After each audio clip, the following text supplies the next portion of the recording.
Welcome to Nazarene Israel. My name is Norman Willis, and this is our Parasha Midrash for Parasha Vayiqra. And we're addressing this to both halves of Genesis 35 and verse 11, both to Judah and to Joseph. And for an administrative announcement, we need to make more time for the documentaries. So we're going to try an experiment this week. Normally, I try to make you a smooth, at least once rehearsed parasha, both so we can explain the fundaments to newcomers and also we can provide some real actual meat for those who want to understand how things are supposed to fit together and what we're all supposed to be doing right now in order to be in his favor. But all these things take time, and we don't have sufficient time right now. The harvest is enormous, the workers are very few. So, as an experiment, I'm making a first draft, and then I'm going to try and present with no rehearsal at all. So, this won't be as polished as a normal parasha, but some people prefer a more live or a more raw or an unplugged kind of a feel. And this is the time that we have. So, we have a synagogue leader's handbook in progress, Beit Knesset leader's handbook. And we explained that in the Second Temple period, the synagogue was different than it is today. The synagogue didn't follow the same kind of Roman amphitheater version that we have today, with the speaker on one side and everyone filing in, paying some money, getting their entertainment and show, and then leaving. Different. In the Second Temple period, the speaker was in the center of the room, the bema, or the pulpit in Christian terms, but the bema was in the center of the room. And so the purpose was that the focus would be on the Torah rather than on the speaker. However, after the Second Temple was destroyed, the synagogue service changed. So you could say it was transformed or altered, so to speak. So in Yeshua's time, during the Second Temple era, the synagogue was more like a study hall. It was a place where it was right there in your neighborhood, was close to your home, and all of you and your neighbors could go there. It was a set apart place. It wasn't necessarily someone's living room. It's better to have a place set apart for this, much better. So, but the people all in a, sat around the speaker, around the walls, and then the speaker stood in the center. So, of course, each synagogue is different. There's different variations, different time periods. But in Yeshua's time, in the Second Temple period, the speaker would speak and read from the Torah or read from the Haftarah prophetic portion from the center of the room. And then you could have a big discussion, primarily because everyone there was involved. So we get a lot of questions like why we don't have more time for one on one interaction. And that is our heart. We would love to do that. We would love to provide more, how would you say, free services like that, I suppose. The problem is that's not the model that we're set up on. We're set up on a pay to play, rent your oar, everyone come, bring your A game type model. Uh, our understanding is that in the synagogues in the Second Temple era, if you were there, the reason you were there is you're trying to establish the worship of Yahweh in your community. So everyone's there contributing, everyone is there helping, everyone is there giving. Because why? Because everyone there had skin in the game.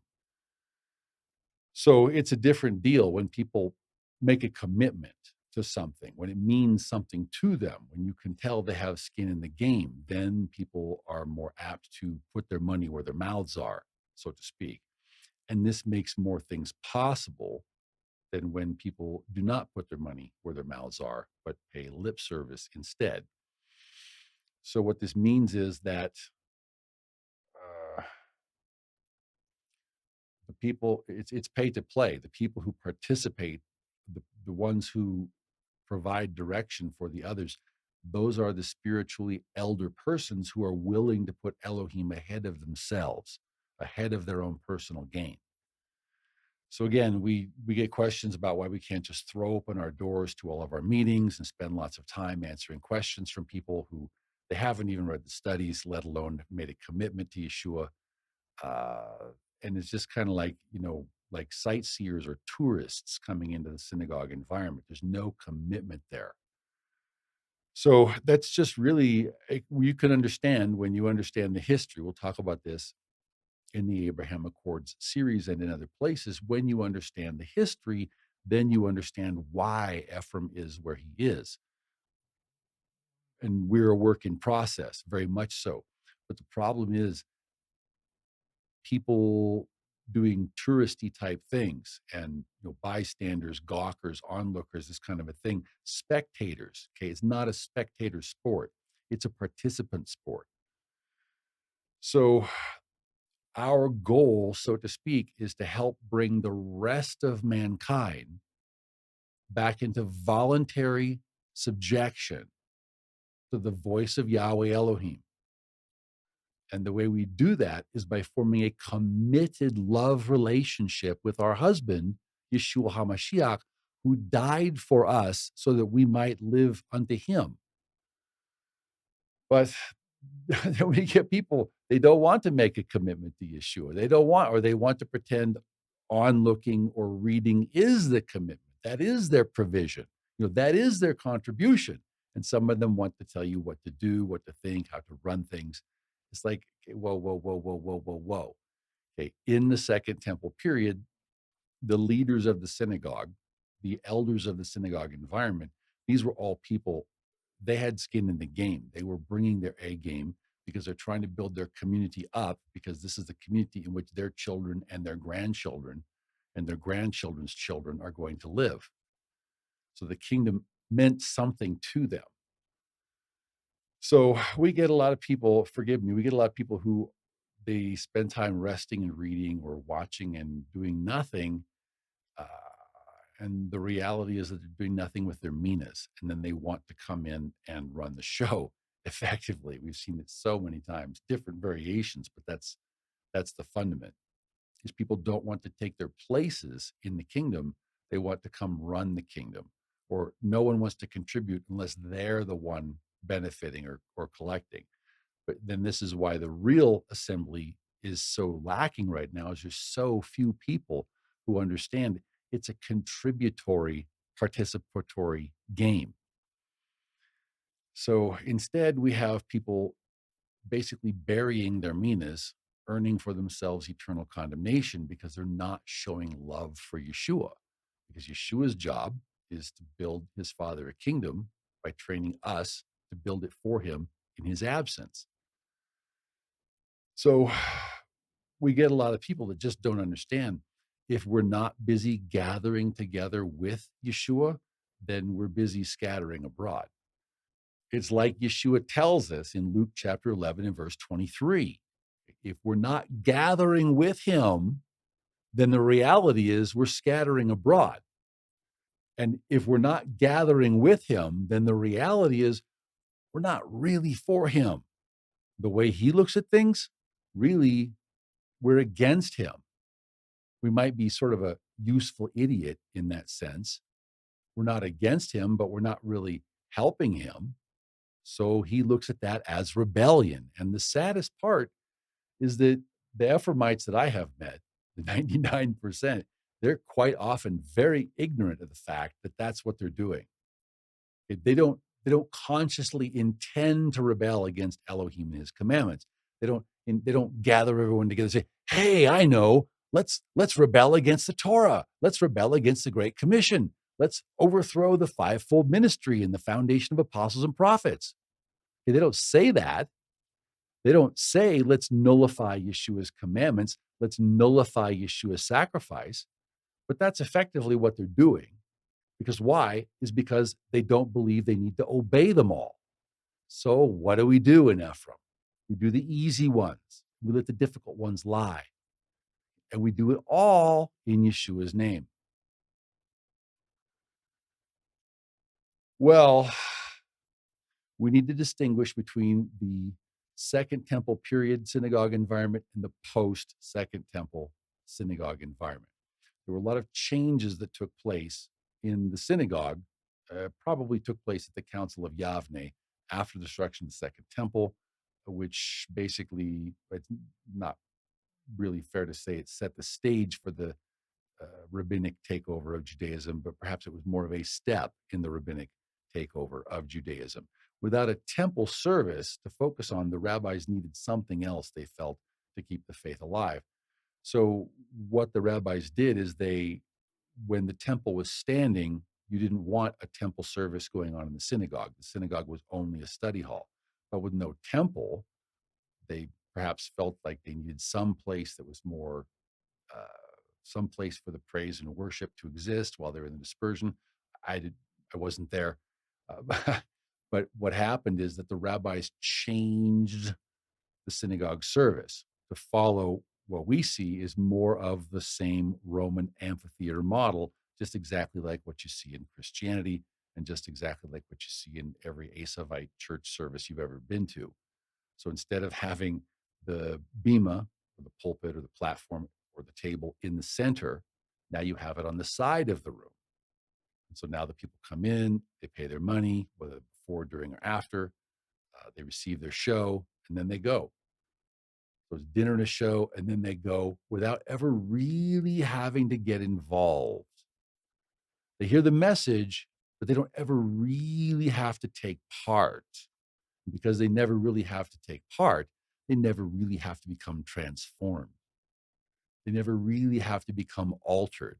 They never really have to become men taking charge for what they can do for Yeshua in their city or their town. So we're trying to help everyone, and we understand the questions. We understand it's a compliment, really. We appreciate that you would like to attend the discipleship meetings, but we need some place for the disciples to have deep discussions. Also, we're always in prayer about how to organize to serve you best, because as great as the harvest is, and as few of us as there are, we have to work all the more closely together. But we do have some additional challenges in the dispersion they didn't have in the Second Temple period. And we have additional challenges because of the virtual environment. Virtual fellowship is not virtually impossible, but it's much more difficult. So we're out of time, we're out of resources. We're doing the very best that we can. So we appreciate the questions. We understand the questions, why you can't come to the closed discipleship meetings if you haven't made a commitment to Yeshua.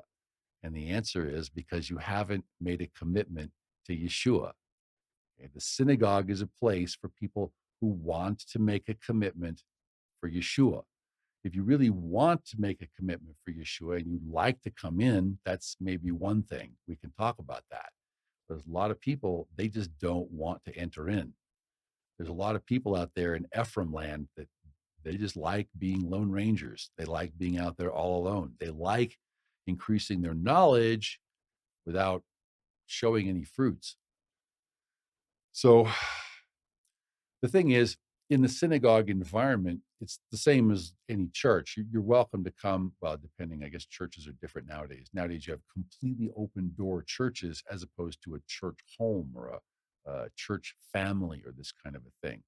That's, now you have the mega church, where people coming and going, revolving doors, and all this kind of a thing. We'll talk about that some other time. They didn't have that, obviously, back in the Second Temple period. Back in the Second Temple period, the point was you got involved. You're trying to help things out in your city or your town. So, in any case, administrative announcement, we need to make more time for the documentaries because that's just what we need to do. The disciples are going to need some more in-depth instruction. And so the documentaries is where that's going to go. I hope that's understandable. So we're going to see where it goes. We're going to do the very best we can. If you do like the new, more raw, unplugged live feel, let us know in the comments. And if you don't like the new style, please also let us know in the comments, but also please understand because this is pretty much the time that we have right now. Okay, so now we have left Exodus, and now we are in Leviticus or Vayiqra. And to me, one of the biggest things about Vayiqra or Leviticus is that we're not understanding what we're reading. And I'm just talking about having been to so many assemblies and so many Sabbath fellowships and sat in with so many people, listening, trying to understand, trying to understand where people are at. And I think one of the things, maybe the reason people still don't understand is maybe Esav filled our heads with such nonsense way back when in the formation of the Catholic Church, whenever we were brought into the faith by the point of the sword. Um, you know, then the Protestant Reformation happened, but somehow we've still got these holdover attitudes. We've still got this idea that we don't really need to get involved. Okay, that we just say a John 3:16 prayer and we're good. We'll talk about John 3:16 and we'll talk about John 3:36, 20 verses later. But it's kind of like in Ephraim, isn't it kind of like we read the book of Acts and we know deep down that we're supposed to be doing some acts of our own to help stand the tabernacle of David back up? But it's work, it takes time, it takes effort. So we don't want to do it. Is it possible that someone named Asaph has filled our heads with the idea that when we get to the judgment, it's going to be an oral exam? Okay, so Elohim's going to ask us what we know and what we learned intellectually rather than what we did for him based on what we know and based on what we learned intellectually. What did we then do for him? It's like a bunch of professional students. A bunch, you just want to keep learning, keep learning, keep learning, keep learning. You never want to get a job. You never want to be productive. Elohim doesn't like that. He likes education, but he likes us to apply our education as well. And I think that's one of the big dangers of the Greco-Roman Babylonian amphitheater model, especially when you start to get into this mega church type environment, is there's just really no accountability. And that was never the case in the Second Temple synagogue environment. You had absolutely community accountability. You had absolutely community standards. And when you think about it, then YouTube, I mean, talk about lack of accountability, talk about lack of commitment. And this is just an extension of that to the next power, to the next level. So it's kind of like, you're sitting in an audience, you're sitting in a movie theater, except it's personalized to you. It's the YouTube. And so it's kind of like you feel your job is just to watch the show. Your job is just to learn the knowledge. Your job is just to be awesome because look how much you know. And this is the Greco Roman mindset. Knowledge puffs up. But if we have love, then we're going to build up our other brothers and our assembly. We're going to build up Elohim's name. We're going to think universally, think globally, and act locally to glorify Yeshua's name. So somehow or other, we all have different jobs in society, but somehow or other, we all need to learn to take it upon ourselves to do something real to help build Yeshua's kingdom where we live. And forgive me for mentioning it, but a lot of people, it's like putting little hearts and smileys in the comment section. It's like, yay, great teaching. I'm so convicted. Thank you so much. But nothing changes. Where's the personal involvement? Where's the personal ownership of the need to help set up and build Yeshua's kingdom by means of the Great Commission on a single foundation of apostles and prophets, according to a fivefold ministry where we all get involved, where we all are supposed to do according to our share? So, we love Yahweh with all of our heart, soul, and strength, or we love Yahweh with all of our heart emoticons, all of our soul emoticons, all of our strength emoticons. It's like church service, the Roman amphitheater model. It's like it's pleasure based, it's us based, it's not community based, it's not Yahweh based, it's us based. So we come, we get our emotional release. But does Yahweh ever get what he wants? Do we ever help Yahweh to get what he wants? Especially now when people just watch, they drink from all the fountains and then nothing. Okay, and this is the problem, is that we want to make the focus of the worship into what we want. Is we want more knowledge. So we're studying. That's good. Studying knowledge is good because people are destroyed if they lack knowledge. But once we have that knowledge, once we know what Yahweh wants us to be doing, does Yahweh want us to be slack for him? Does Yeshua want his Proverbs 31 war bride to be slack for him? So this is the dilemma each one of us faces. So, and then here's the problem. Now the demonic realm steps up.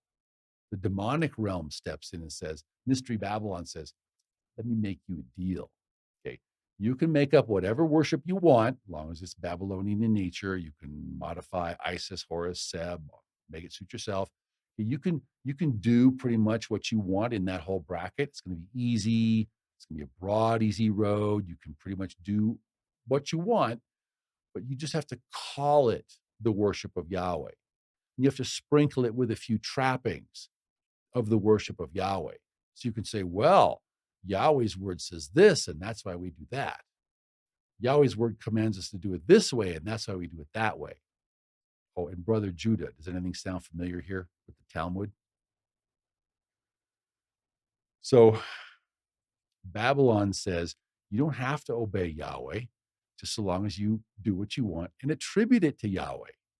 In Satanism, I believe they say, do what you will is the whole of the law. Do what you want. That's Satanism. Mystery Babylon, do what you want, but call it the worship of Yahweh.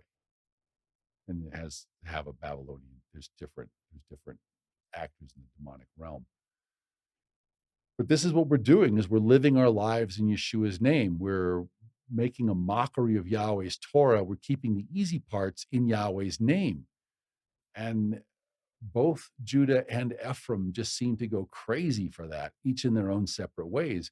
And praise Yah, we have a number of people who are listening to the message now. They're hearing the message that not only should they be reading scripture, but they should actually be disciplining themselves to do what scripture says if they believe they're disciples, and the rewards are to the disciples. Many are called, few are chosen because few choose the way of a disciple. And we could talk about all the specifics of the offerings, what constitutes a burnt offering, a sin offering, and why.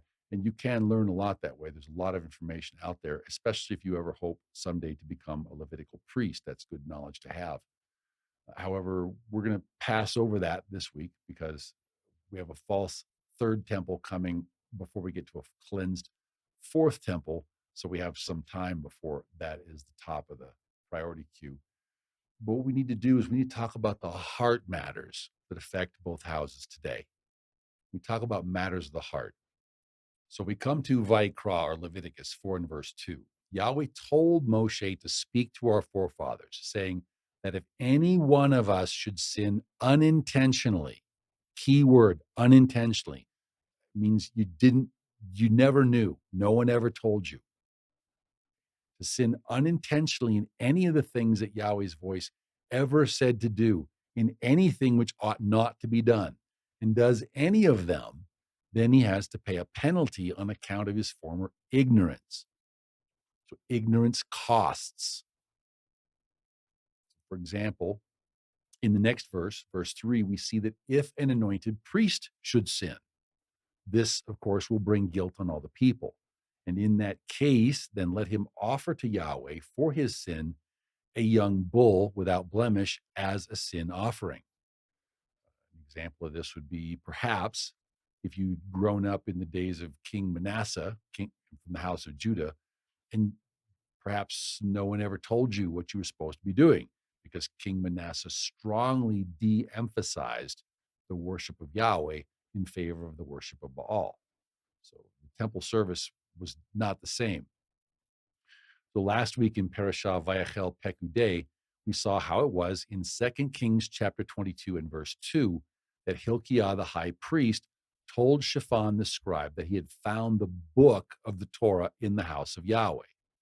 And then in verse 10, Shaphan the scribe read the book of the Torah to the king. He'd play the MP3 recording.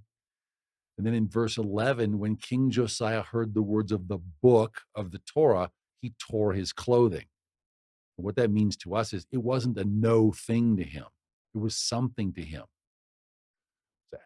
Plus, also, as a king, Josiah, not only did he have a close relationship to Yahweh, but as a king, he knew that when you disobey a king greater than yourself, you had better take steps to set things right somehow, or you're going to have some big problems on this thing. And then in verse 13, King Josiah said to go and inquire of Yahweh for him, meaning for himself and for all the people and for all the house of Judah and for everyone who was attached to the house of Judah, concerning the words of the book of the Torah that had been found, how they could atone for the oversight. He took steps to make amends in his relationship with Yahweh as the king, as the leader of the people in the temporal realm. So coming back to Vayiqra or Leviticus 4 and verse 4, Yahweh spells out a penalty for a priest if a priest should sin unintentionally or in ignorance. So, for example, if we had, say, this passage would apply if we had, say, a rabbi or hopefully the entire Orthodox Jewish Sanhedrin to wake up to the fact that they're supposed to be obeying the Tanakh and not the Talmud. And so they should offer the appropriate sin offering when they realize they've been doing evil by departing from Elohim's commandments and replacing them with their own commandments. Okay, now drop down to verse 13, and it tells us, now if the whole congregation of Israel sins unintentionally, you didn't know, and the thing is hidden from the eyes of the assembly. Oh, we're off in the church. We're off in Asap's house. Well, we're having a Protestant Reformation, but it's still not really quite right. It's just more disorganized. Knowledge is increasing. Necessary corporate accountability is decreasing. We're messed up. We don't know it. We're in process. We're not listening. And they've done something against any of the commandments of Yahweh in anything which should not be done and are guilty. When the house of Ephraim wakes up, when the house of Joseph wakes up to the fact that they're guilty, that they've been doing the wrong thing, all of us, then verse 14 tells us that we must offer a young bull to atone for our sin. And another example would be if the house of Judah realized they're supposed to be obeying the words of Elohim in the Tanakh and not their own words in the Talmud.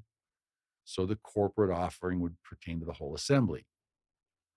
Or again, it's the same issues every week. If the house of Joseph was to realize that it's not enough, brothers, just to read the words on the page and not apply them to ourselves. We actually have to do what we're reading, or else we become instant hypocrites. We become hypocristians. So someday, when both of our houses realize that we're supposed to be obeying Elohim's words and not ourselves and our own desires and our own words, then it will be appropriate for us to follow this ritual offering. Because why? Because it was hidden from us before, because surely our forefathers inherited only lies, but now we're coming back to the written Torah of Elohim. So we have to make the appropriate offering to set things right. People don't understand, at least the house of Ephraim doesn't understand the need to approach Elohim, not just as individuals, but also as a house. We'll talk about Yeshua's commandments of a fivefold ministry. Vayiqra, chapter 4, in verse 22, when a ruler has sinned and has done something unintentionally, meaning Yahweh's definition, he didn't know, against any of the commandments of Yahweh, his Elohim, in anything which should not be done, and he's guilty. Verse 23, or if his sin, which he has committed, comes to his knowledge, meaning he realizes it, it comes, oh, wow, I've been doing wrong. Then he shall bring as his offering a kid of the goats, a male without blemish, and he offers the appropriate offering according to the appropriate ritual.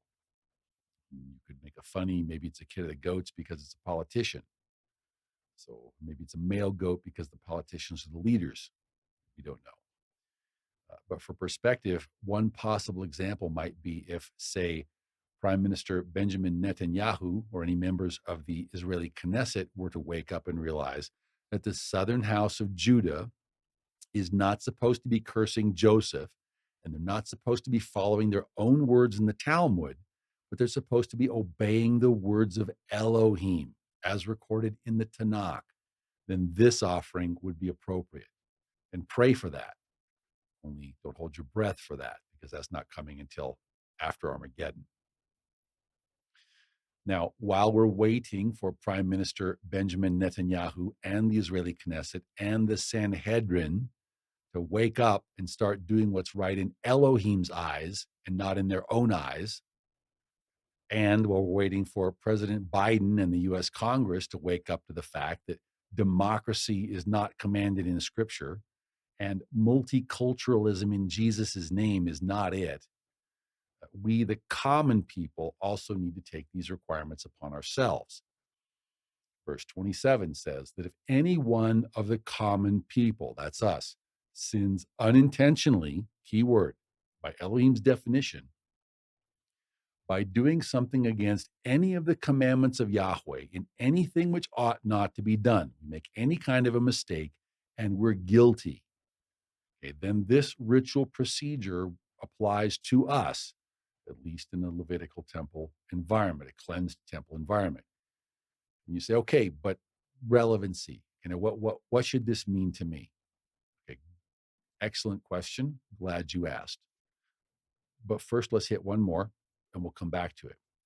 Leviticus 5 and verse 15 says that if a person commits a trespass and sins unintentionally in regard to the set apart things of Yahweh, we're talking about the tithe and the offering, then he shall bring to Yahweh as his trespass offering for breaking the commands a ram without blemish as a trespass offering.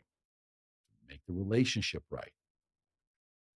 Okay, now the key here is found in verse 17, where it says that if a person sins and commits any of these things which are forbidden to be done by the commandments of Yahweh, even though he does not know it, right, or he doesn't get it, he doesn't realize it. Now it says, yet he is guilty and he shall bear his iniquity. In other words, you didn't know, but ignorance of the law is no excuse. Likewise with Yahweh, ignorance of his instructions, ignorance of his voice and everything he's ever said. There's no excuse for that. We're responsible for everything Elohim ever said. And no kidding, no joke, no fooling. So then in verse 18, it says that with this offering of a ram without blemish, plus the assigned charges, it is a trespass offering. Now, with a trespass offering, when someone has done wrong, any one of us, of the common people, has done wrong, you still need a priest because the priest has to make atonement for us regarding our ignorance in which we erred and we did not know it. Now, Ephraim has the hardest time with this concept because everyone's all, well, we just dial direct. We'll cut out the middleman. Yahweh doesn't want that. Yahweh wants a house. Yahweh wants two houses. So then they can come together as one. Judah already has a house. Ephraim has to build a house the renewed covenant way. But for that to happen, our ignorance has to go. And once our ignorance is gone and we make the correct, appropriate atonement to correct the relationship with Yahweh, to show we do care about the relationship. It's not just some simple, we broke his commandments, who care? We forgot the tithe. We didn't want to do that. No big deal. When sin becomes no big deal, a trip to the woodshed is imminent. So those of us who do love Yahweh, who care about our relationship with Yahweh, we want to show him, we want to make it up to him. If you've ever had a friend that you've let down, if you've ever had anyone you've disappointed because you did the wrong thing, it's like, oh no. And you want to make it up to them. This is what we're talking about. You want to talk about relevance. You want to talk about discipleship. This is what we're talking about. If you want to be a disciple of Mashiach Nagid, Daniel 9 and verse 26 said he had to come just before the destruction of the second temple. If you want to be his disciple, then we need to take on ourselves these words. These shouldn't just be his words. No big deal. These we're auditioning to be his bride. And it's not easy, and it's not free, it's not cheap. The standards are not low, the standards are incredibly high. But take a look at what you're getting. An opportunity to serve Yeshua forever. So that's what these offerings are. It's never been to forgive sin. We get a lot of questions on this, great questions on this. We got several studies on the website about this. One in the Nazarene Israel study, one in Nazarene Scripture Studies, Volume 1. But the purpose of offerings is to say that we're sorry. then this is how we can show Yahweh that we're sorry. And then Yahweh forgives us, not because of the sacrifice, but because of the heart condition that leads to us willingly wanting to give that sacrifice. Because our eagerness, our willingness to make the relationship up to everyone makes mistakes. Elohim knows that. He doesn't like it. He knows we're going to make mistakes. So this is how we can make it up to him. It shows him respect that we're taking concrete steps to apologize and atone for what we did wrong. And we're adding some because there are damages that come out of not doing the right things. There are damages that come when we don't follow his procedures. So one of the most important things we need to realize in this lesson, and one of the things that just messes Ephraim up, Ephraim has the hardest time with this, is what it says in Bamidbar, or Numbers chapter 15 and verse 30. That's coming several parashot from now. That's the next book. And what Bamidbar 15 and verse 30 says is that if we do anything with a high hand, what's called a rumyad transgression, that's considered rebellion.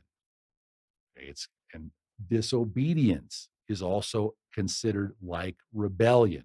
We didn't want to do it. That's rebellion. We wanted to pretend it wasn't there. That's rebellion. We just wanted to ignore it, see if it would go away. That's rebellion. Okay. And what it tells us is that the person who does anything with a high hand or a rumyad, strictly speaking, rumyad, I suppose, you'd go gather everyone and say, well, let's make a plan to overthrow Yahweh, Father forbid. Or let's make a plan to replace Yahweh's worship with something else. We do it on purpose. That's also a possibility, kind of like a Korach's rebellion kind of a thing, where we replace. So it doesn't matter in a military environment.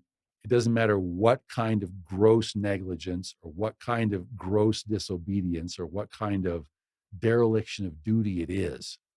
It doesn't matter. Whatever kind of dereliction or violation or transgression it was, it's a transgression. And it doesn't matter whether we're talking about a native-born Israelite or whether we're talking about a stranger who's attached himself to Israel, either like a true ger or like a returning Ephraimite ger. He shall be cut off from among his people if he doesn't do what Elohim says to do. It's that simple. Think about your commanding general, your 77-star general coming on down, a snap inspection. Okay, are you doing what he wants done? Yes or no? Are you doing things exactly the way he wants done? Yes or no? And if you know what to do, you've read that in the manual, you're accountable for that information, but you don't want to do it, even if you didn't set out to say, hey, let's overthrow our 77-star general, that's called disobedience. And disobedience is as rebellion. So like we saw last week in Parashat Tetzaveh, in 1 Samuel chapter 15 and verse 13, King Shaul thought he had obeyed the commandments of Elohim. Notice this very carefully. King Shaul thought that, yes, he had obeyed. He did what Elohim said to do. Well, then Shemuel had to point out how it was that no, he had not obeyed the commandments of Elohim. And yet still, King Shaul didn't want to believe it. He didn't want to believe the evidence. Verse 20, King Shaul argues, well, at least in the main, he had obeyed the voice of Yahweh. He did go on the mission on which Yahweh sent him. He did utterly destroy the Amalekites. He just kept some of the spoils so that people could offer free sacrifices. But now get this. Verse 22 says that King Shaul, really, he failed in a few of the smaller details so that the people could offer free sacrifices. It'd be more popular with the people, but it wasn't what Elohim said to do. So, even though King Shaul only failed in a few of the details, Yahweh said King Shaul was in rebellion. He did most of it. That's better than most of Ephraim does. Most of Ephraim does hardly any of it. King Shaul risked his life. He took to the field. He did most of it. Verse 23, Shemuel says, for rebellion, disobedience, for rebellion is as the sin of witchcraft, because you're doing your own thing. You're not under the Spirit's control. You're not submitting to the Spirit. You're not voluntarily submitting to Yahweh's voice and then carrying out what you hear or what you're told through the prophet in a careful and diligent way. You're being slack with the word of Elohim. How that's not going to help bring fallen mankind back into voluntary submission to Yahweh's voice. So it's no good. This is what Yahweh wants. He wants us to voluntarily submit 100% to his voice and do everything that comes along with that. And this is how he will build his kingdom. Seek first the kingdom, grow the kingdom this way. And this will show the world, they will glorify Yeshua's name. But if we don't follow the voice of the Spirit, or if we don't follow the voice of Yahweh's true prophet, when we hear the prophet saying that this is what Elohim says and it matches the word of Scripture, how does that help bring mankind back into voluntary submission to Elohim? How are we helping to give an example of a triumphant life through voluntary submission to the Spirit?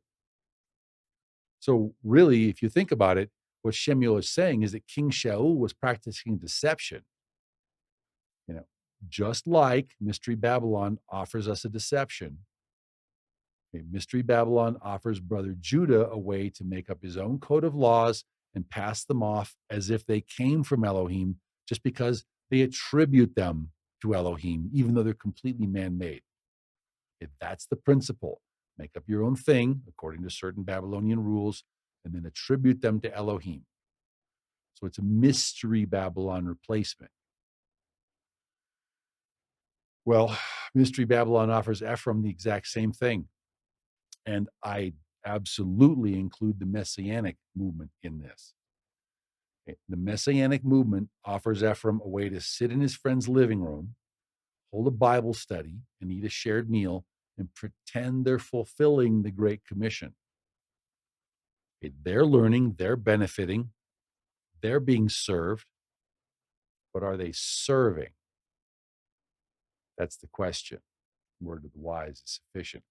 Vayiqra chapter 5 and verse 19 tells us that when we sin, because we're ignorant, we don't know, and we don't do what we should have done because we didn't know, just the fact that we didn't know and we didn't do what we were supposed to do, even though it was from ignorance, this still causes damage to the nation. This still causes damage to Yeshua's body. Because when we're not contributing as we should, it's like 1,000 lone wolves. It's like it doesn't work. So what we need to do is when we realize our sin, we need to offer a trespass offering because it trespasses against his plans. It transgresses his instructions. It causes delays and damage in his plan. It causes damage in the relationship between us and Yeshua and between us and the whole rest of the body.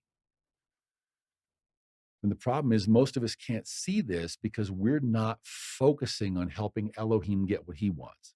We're only focused on us getting what we want.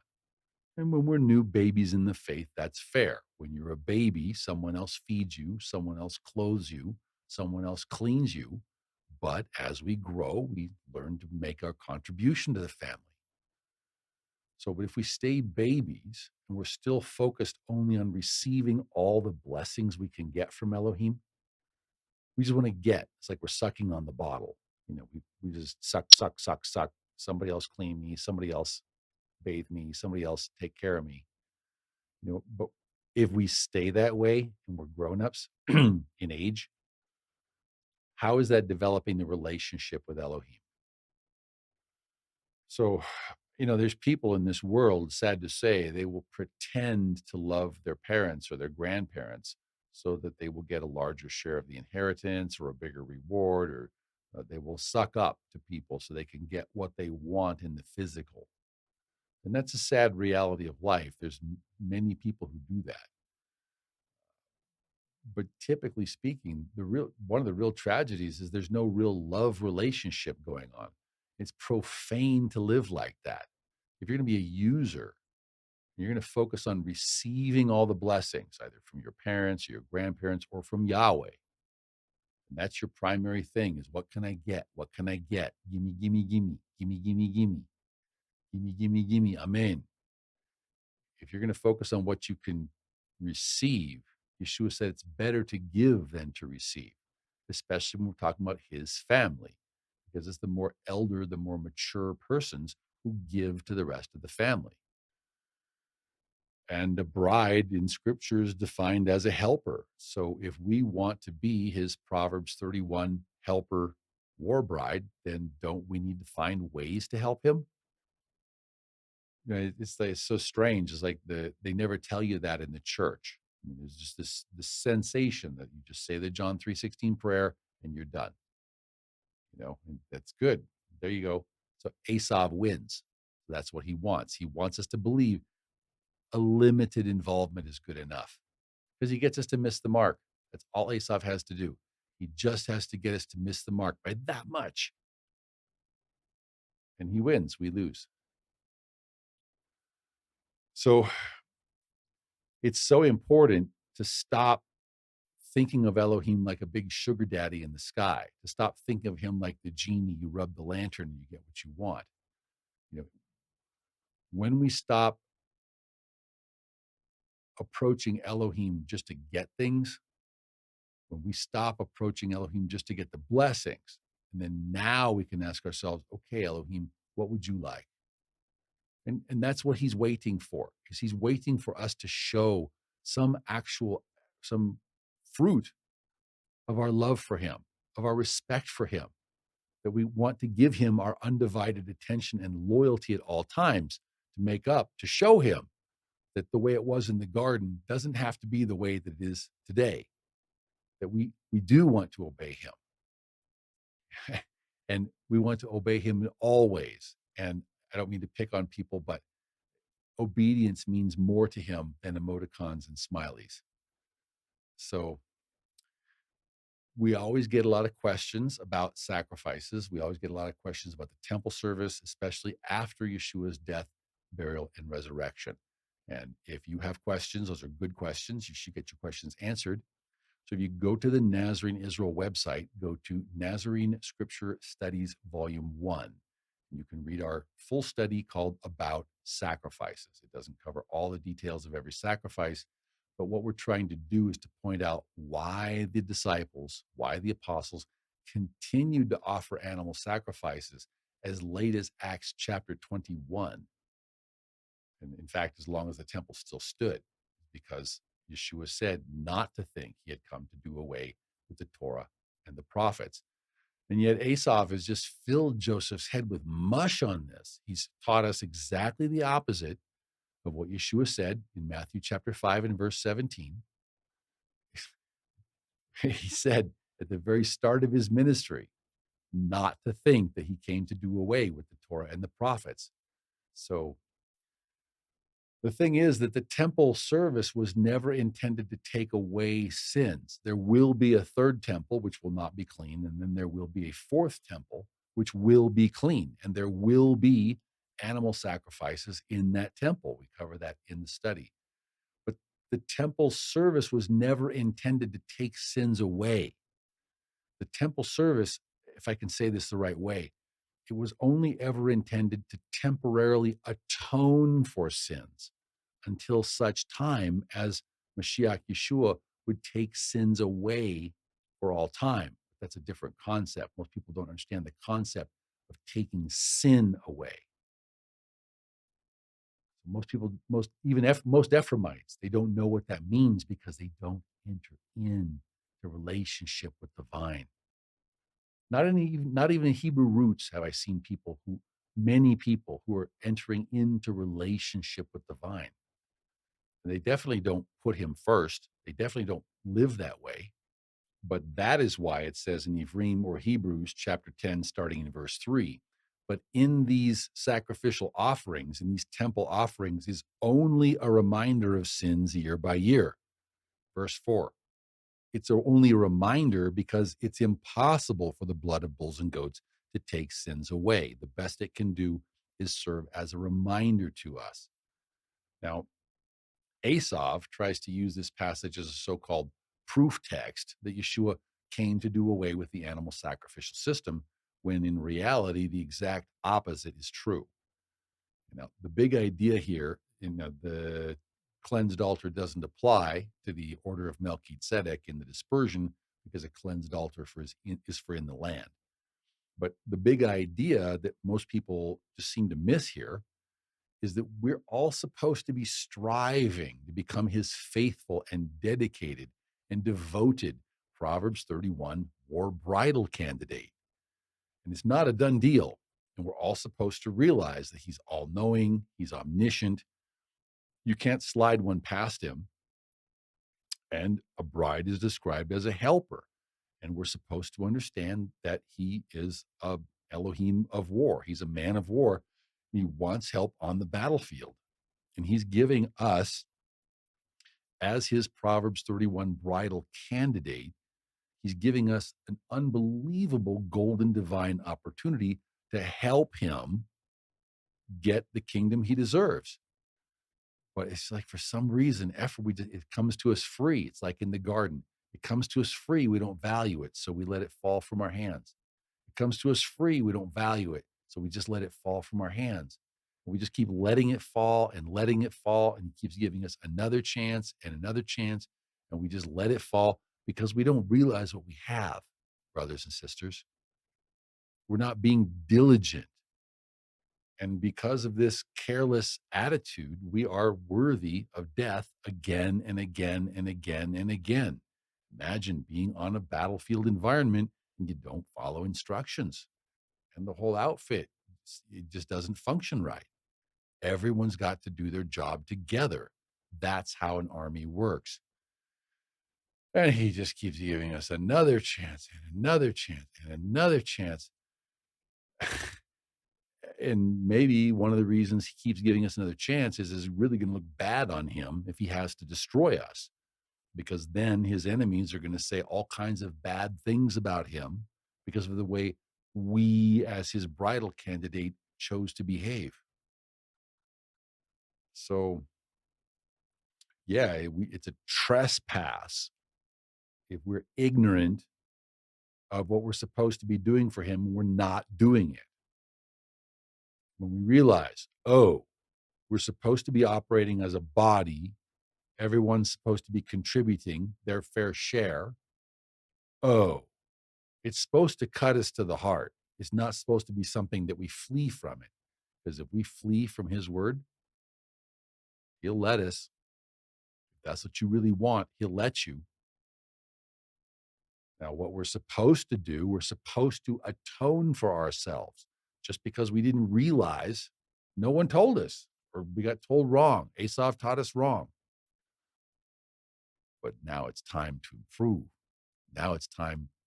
Elohim winks at times of ignorance past, but now he commands all men everywhere to repent. And the reason his standards are so high is, we take a look at the garden. That's what he was looking for, was a single family of man who would bond themselves together to serve him and to listen to him and to obey his voice. Garden of Eden quality, Garden of Eden level standards are way up there. And that's what he wants help in bringing mankind back to, starting with us. Starting with us, we need to learn to hear and obey his voice. Through our love of Messiah Yeshua, we hear his voice.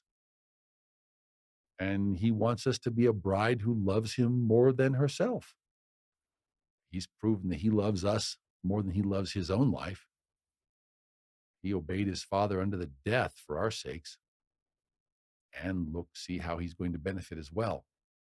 So, with an Elohim, with a groom this great, doesn't he need a bride who's doing her utmost to try to serve him and try to help him get his kingdom, help him fulfill his agenda to serve his Father. And this is completely righteous on his behalf. He wants to hold us to that original high standard in the garden where we're hearing his voice and we're being diligent to do everything he ever said. And that's what he's always wanted. And that's what he still wants. So, do we realize that that is the level? That's the standard we're supposed to be striving to live up to? And when we do realize it, does it tear our hearts to the point where we want to make things up to our beloved? Because again, if you do something accidentally wrong against your spouse, and your spouse notices, don't you think Yahweh's going to notice? What is our relationship with Yahweh like? Are we not doing what he said, and yet we think we have a good relationship? Is that what's going on here? Okay, if you love your spouse, you're going to be in tune with your spouse. And if you do something wrong and you accidentally hurt your spouse, aren't you going to try to make it up to your spouse? If you love your spouse, doesn't it hurt you that you did something wrong? And don't you want to do what it takes to repair the relationship with your spouse or with your family member or with your neighbor, with your friend? What about with Yahweh? What about with Yeshua? Do we really love them like we think we do? Do we really put them in first place like we think we do? That we love them with all of our heart and all of our soul and all of our strength, but we've got other priorities than doing what they say to do? So when when we realize what's wrong with this picture, are we just do we fall back on lip service only? Or is there more to us than just lip Torah? Is there something in us that wants to help Yeshua, that wants to serve him? So, what we recommend, we ask you please to do, is just to take some time. Stop the video if you want to. Just take some time and pray and ask Yahweh, what kind of relationship do we really have here? What do we think the relationship is, and what is the relationship really? Are we just here to receive blessings from him, or are we here to bless him? Because we have a real relationship and he's always blessing us, and we're going to bless him in return. What would he really like? What does he really want us to do besides obey his son's voice, to do his son's instructions so that the order of Melchizedek can operate correctly in the dispersion and bring home the lost tribes? Now let's come to our Haftarah prophetic portion. And I always have a hard time knowing where to start in Jeremiah, because to me, the whole opening dozen chapters or so speak pretty parallel to the situation with the house of Judah today. And by that, what I mean is you have a bunch of people who are very active. They've built a temple, but they don't walk clean. And their hearts are not really for Elohim. And this is Mystery Babylon exactly, because brothers Judah and Levi are pretending to obey Elohim, but they're not really. Really, what they're doing is they're doing what they want. They're following their own customs and traditions. And then they're giving the nod to Yahweh. They're giving the nod to the temple as kind of a giant amulet, so to speak. So it's kind of like the temple becomes one giant bloody amulet, where the service becomes one giant bloody charm, so to speak, because the people are not paying attention to Elohim and his ways.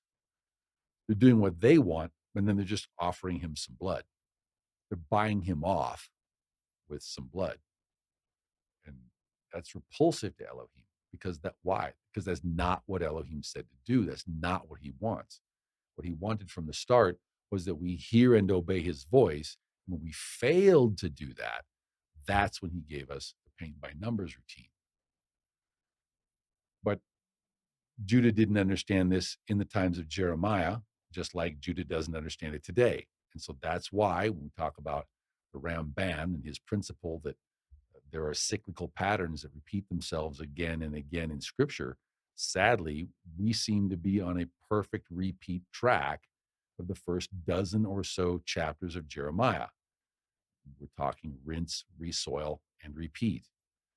So here in Jeremiah chapter 7 and verse 2, Yahweh tells Jeremiah to go stand in the gate of his house and tell all the people who enter in at those gates that they need to worship Yahweh the right way because they're messing up. And in verse 3, Yahweh, the Elohim of Israel, tells brother Judah that he needs to amend or straighten out his ways and his doings. He needs to stop doing his own thing and start doing Elohim's thing. And if they will do that, then Yahweh will allow them to dwell in his land. So today we have a situation where brother Judah is trusting in his own power and strength. He's not doing what Elohim says. He's not listening to Elohim's voice and doing what's written in Tanakh. That's for sure. Verse 4, Judah should not trust in his own lying words, saying, we will have a temple. We're going to have a temple. We're going to make a rabbinic temple. It's going to be great. And we're going to follow the words of the Talmud because we're going to have a Talmudic temple. And they will. They're going to have a Talmudic temple. In verse 8, it says, behold, Judah, you're trusting in lying words of the Talmud, and these words of the Talmud cannot profit because Yahweh's not going to let you profit when you're ignoring his prophets. Yahweh's not going to let you profit when you're ignoring him and his ways.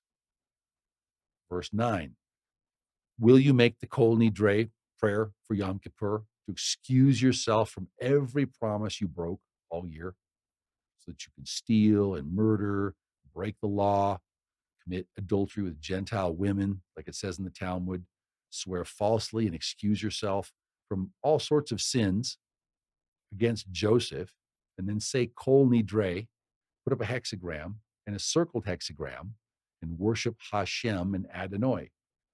Even though Elohim never says to call him by these names, even though these names refer to different gods that our forefathers did not know.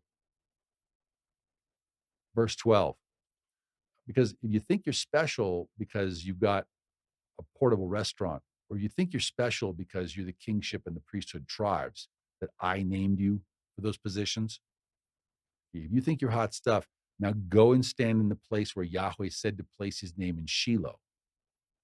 If that's where Yahweh set his name at the first. Take a look at what Yahweh did to the house of Ephraim there. Shiloh became a ruin for our ancestors because our ancestors did not obey the written Torah. They didn't obey Yahweh's voice. They weren't in a good relationship with Yahweh, and they thought they were.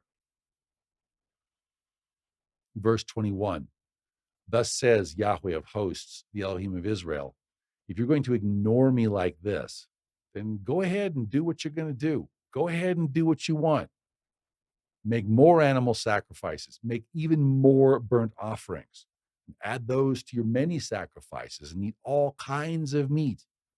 Kill all sorts of innocent animals and think you're doing a good thing, slaughtering rivers of blood for me, when what I want is something else in the first place.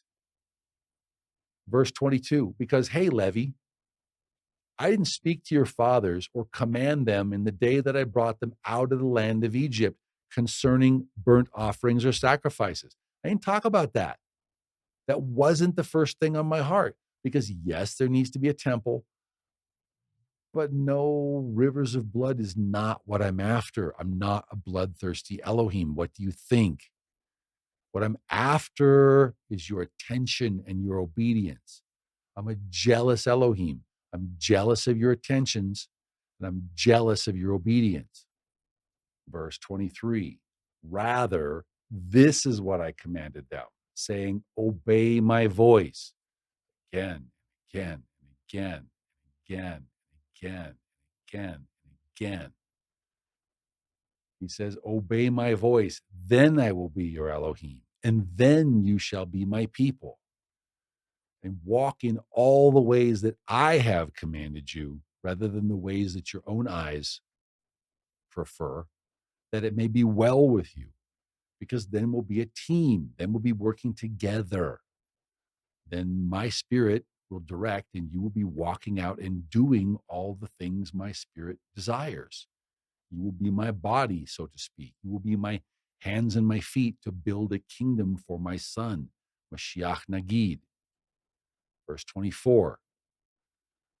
Yet brother Judah did not obey nor incline his ears, but Judah and Levi continued to follow the counsels and the dictates of their evil hearts. And they codified Talmud and went backward and not forward. This is why you guys don't read Tanakh. Verse 25. Since the day that your father came out of the land of Egypt until this day, I've even sent to you all my servants, the prophets, daily rising up early and sending them. But Judah ignores the prophets and likes to kill them. Verse 26. Yet they did not obey me, nor incline their ear, but stiffened their necks. They did worse than their forefathers.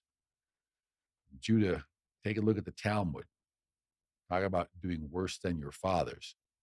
It's not like Ephraim doesn't have problems either. Let's come to Hosea chapter 8 and verse 1.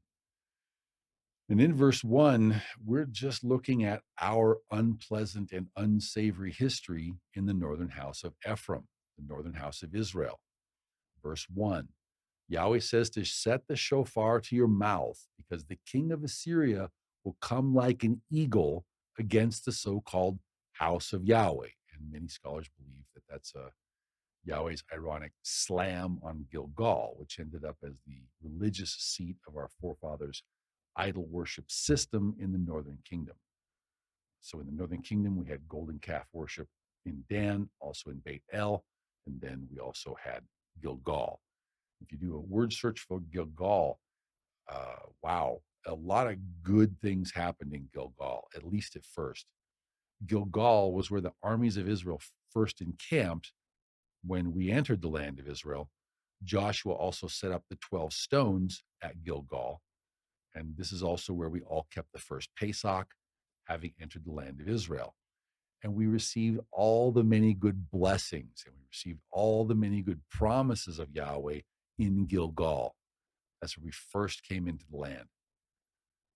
But that's like where we stopped seeking Yahweh and started seeking his blessings instead of seeking a relationship with Yahweh.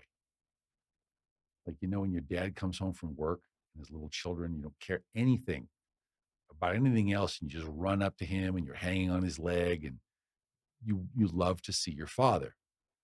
Okay, well, what's Ephraim like? Ephraim is like, we don't care anything about him. We only want to know, did he bring us a present? So, if you're a wife, you love to see your husband and you try to make things good for him for when he comes home. But what if when your husband comes home, you don't care anything about him? You only care about, did he bring you anything? Did he bring you a gift? Did he bring home money? Did he bring home stuff that you want? So people are all different kind of ways, but that's kind of how we started to treat Yahweh at Gilgal. Once we were in the land, once we began to take control of our possession, take inheritance, we started to seek Yahweh for his blessings rather than seek him for the love relationship. Verse number 1 says that we transgressed his covenant and rebelled against his Torah, or his instruction. Yet verse 2 says that even though we transgressed his covenant and rebelled against his Torah, we knew what to do, we just didn't want to do it. Okay? We didn't want to do what we knew we were supposed to do. And yet we in the northern house of Israel, or Ephraim, we cry to Yahweh, my Elohim, we know you. Isn't that the messianic movement today? Isn't that the house of Ephraim today? Don't we say we know him? And yet we're completely ignorant of the fact that we're transgressing his covenant and rebelling against his Torah by reading about what we're supposed to be doing, but then we don't want to do it. And then we put like heart, heart, thumb, thumb, happy, happy, good job. Oh, what a great teaching. I feel so convicted. Okay, brother, sister, you feel convicted. Show fruit worthy of conviction. This is not a game and this is not a drill. This is real world. This is live. Verse 4 is very important. Now, we'll talk about this in more detail in the Abraham Accords series and also in the expanded study on the four horses. But all of the Christian European kings, one way or another, they relate to Esau and the papacy. That's certainly true for all the Catholic kingships that existed. And it's even true for the Eastern Orthodox Church. Even the Protestant world's kings existed, or the Queen of England or King of England still existed in relation to Esau's papacy. So the Roman Catholic kings, of course, were chosen because they were submitted to the voice of the Pope. That's very different than being submitted to the voice of Elohim. Even the same thing with the Protestant kingships that broke away. They were submitted, well, they existed as a breakaway from the papacy, but they weren't chosen because they were submitted to the voice of Elohim. That's what Elohim means. We set up kings, but not by him. We chose kings due to worldly concerns like warfare, not for his kingdom, not for him, but our own warfare for our own glory. And this is just like our ancestors in both houses chose King Shaul. This is just like our forefathers in Ephraim chose King Jeroboam. We wanted something that wasn't from Yahweh. Yahweh gave it to us. So we need to be very careful what we hope for, what we pray for. We want to get out of a narrow and afflicted path. Yahweh might just give us a broad, easy one. Verse 8, Israel has been swallowed up by the nations. We talk about this in the Nazarene Israel study. Now our forefathers went out among the Gentiles like a vessel in which there is no pleasure. Because why? Because we're no longer doing his will. Now we've got our own thing. Now we've got our own system. Verse 11, because our forefathers in Ephraim made many altars for sin, meaning many churches, meaning many places of replacing the Torah, many transgressions, meaning Sunday worship, meaning Greco-Roman, Babylonian amphitheater-style church services. Okay, they have become for him altars of sinning. Because why? Because they're not following the Second Temple period model. In verse 12, I wanted him to help me establish my son's kingdom by obeying my voice and obeying everything I ever said in the eternal covenant. Therefore, I wrote him great things regarding my Torah or my instructions in the written Torah of Moshe. Yet Ephraim considered them a strange thing. Isn't that just like most of us in the house of Ephraim, just like Christians in the Sunday church? They consider the Torah to be a strange thing. Okay. Congregations I have known. Isn't that like most Ephraimites consider the concept of entering into a submission relationship to the set apart spirit of Yeshua? It sounds like a strange thing. It sounds like it's going to take work. It sounds like it's going to take time. It sounds like it's going to take money, it's going to take effort, going to take energy. It's a strange thing. Isn't it supposed to be free? Totally free? Aren't we just disciples because we believe, like Asaph says? Well, do most of us in the house of Ephraim consider abiding in the vine for real to be a strange thing? Judah, for his part, Judah places faith in a temple that's not run according to Yahweh's instructions. And Judah places his faith in a Talmud that's a fake Torah. And Ephraim places his faith in a fake Torah that's Torah light, because it's only part of what Yeshua said to do while we're in the dispersion. Okay? And when are we in the house of Ephraim going to stop seeking knowledge and gimme blessings? And when are we going to start getting off of Yahweh's throne, putting him on the throne, washing his feet, and loving him with all of our hearts, all of our soul, and with all of our strength? When are we going to speak his love language of obedience? Because that's what he wants, is that we would love him and show him our love by keeping his commandments. and show him our trust by obeying him, because we don't understand it. Obeying Yeshua's simple fivefold protocol on a unified foundation of apostles and prophets, that is exactly the protocol that is going to build Yeshua's kingdom. That is exactly how we're supposed to build Yeshua a kingdom, is by obeying his commandments. Do we think he just gave us some random commandments that mean nothing? He gave us some random great commission.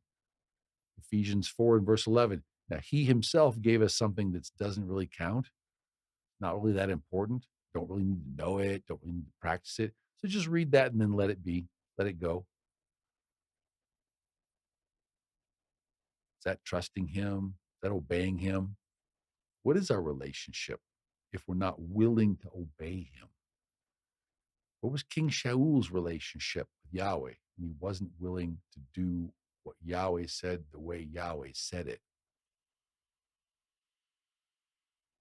So now let's come to our Brit Chadasha, or our renewed covenant portion in Romans chapter 6. And we're going to see a problem that still affects many in the house of Ephraim today. And it's the same problem from a different angle.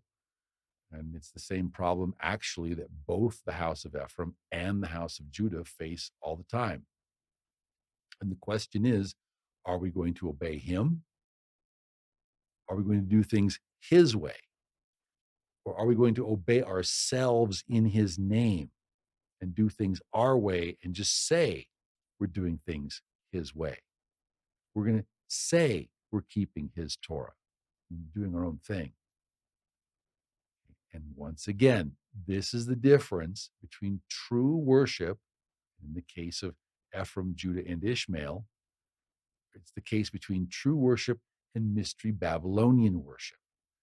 So we're dealing with the same concepts, just from different angles. Romim, or Romans 6 and verse 1, asks us if we know we're called to be dead to our flesh, so we might quit sinning, we might quit breaking the Torah of Moshe, the written Torah of Moshe, we might quit also breaking Messiah Yeshua's instructions. So instead, we're supposed to be filled with new life and filled with his grace or his unmerited favor. What do we do with that new life? Now, we used to be sinners breaking the written Torah of Moshe, but now we've been called to die to sin and to live to the Torah and to the Spirit. Should we continue breaking the Torah so that we continue to receive his unmerited favor? Verse 2, Shel says, Elohim forbid. Certainly not. Because if we're supposed to be dead to breaking the Torah, how can we continue to break the Torah? It doesn't make sense. But it happens all the time. I remember going to a Sabbath gathering, like Ephraim does sometimes. Someone will open their home and a bunch of chairs in the living room. You all sit in a circle in chairs. You read a little bit and you comment about it, and everyone gets to share their thoughts and ideas, and everyone gets to feel good. And we think that that's the fulfillment of the Great Commission. We think that that's all that we're supposed to be doing, which is absolutely wrong. And then at the end of it, everyone has a shared meal. Okay, so I'm there, I'm checking out the food, and it looks like someone's brought some sliced ham. So I say, whoa, I say to the brother next to me, oh, look out. It looks like someone brought some pork. And the brother says, oh, thank you for telling me. And he gets a quizzical look on his face. He gets confused. He shrugs. He says, oh, well, yeah, I'm a sinner anyway. And then he goes to load up on the pork or on the ham, whatever it was. This is a minor example, but if we can't even get this right, if we call ourselves Hebrew roots believers and we're not even willing to obey the dietary laws, if we can't even if we can't even get to the elementary matters, how are we ever supposed to build him a unified kingdom on a single foundation of apostles and prophets according to a fivefold doctrine? We can't even get the dietary laws right. And we're going to talk about the dietary laws of Leviticus 11 in 2 more weeks in Parasha Shemini. But what I'm saying here is, okay, here's this brother. Okay, he's a Messianic or an Ephraimite or a Messianic Israelite or something. He's there in a Hebrews context, He's there to read the Torah portion. But apparently, whoever brought the pork doesn't think the dietary laws apply to them. I didn't hear anyone else mention the pork, because there was one other person that mentioned the pork. But the, so if this is where Ephraim is at, I mean, how much sense does it even make? You're there in a Hebrew roots context. You're there to learn to walk like Yeshua walked. And you know, Yeshua didn't eat pork, but you're going to eat pork because you're a sinner saved by grace. Okay, are you saved by your grace? Excuse me, are you saved by grace, or are you saved in sin? Are you saved from sin by his favor, or you continue in sin? Okay, and this chapter and others like it they use Shaul to explain away Elohim's words.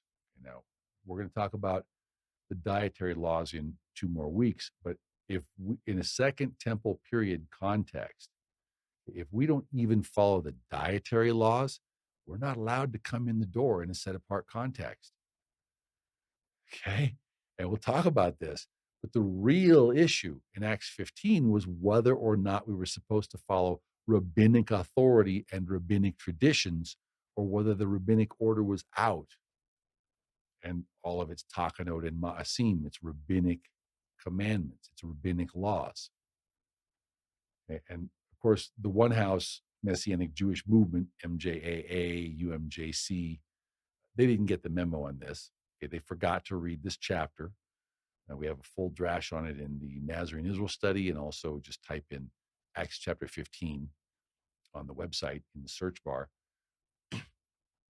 But when there was a question as to what the common halacha should be, meaning what should we be doing here? What should be our statement of faith? How should we be walking out our faith in Messiah Yeshua? That's what's at stake here in Acts chapter 15. We talk about it in the Nazarene Israel study. So in Acts chapter 15 and verse 19, Yaakov HaTzadik, James the just, James the righteous. So the Nasi is the prince or the president of the sect of the Nazarenes, the apostle James, Yaakov HaTzadik. He said that they should, and this is widely misunderstood. So if you have questions on this, those are good questions. We cover that in the Nazarene Israel study. But James or Yaakov said that they should not trouble those of the returning Gentile Ephraimites, of the lost tribes, who were returning to Elohim and to his ways by putting a yoke of Talmud upon them.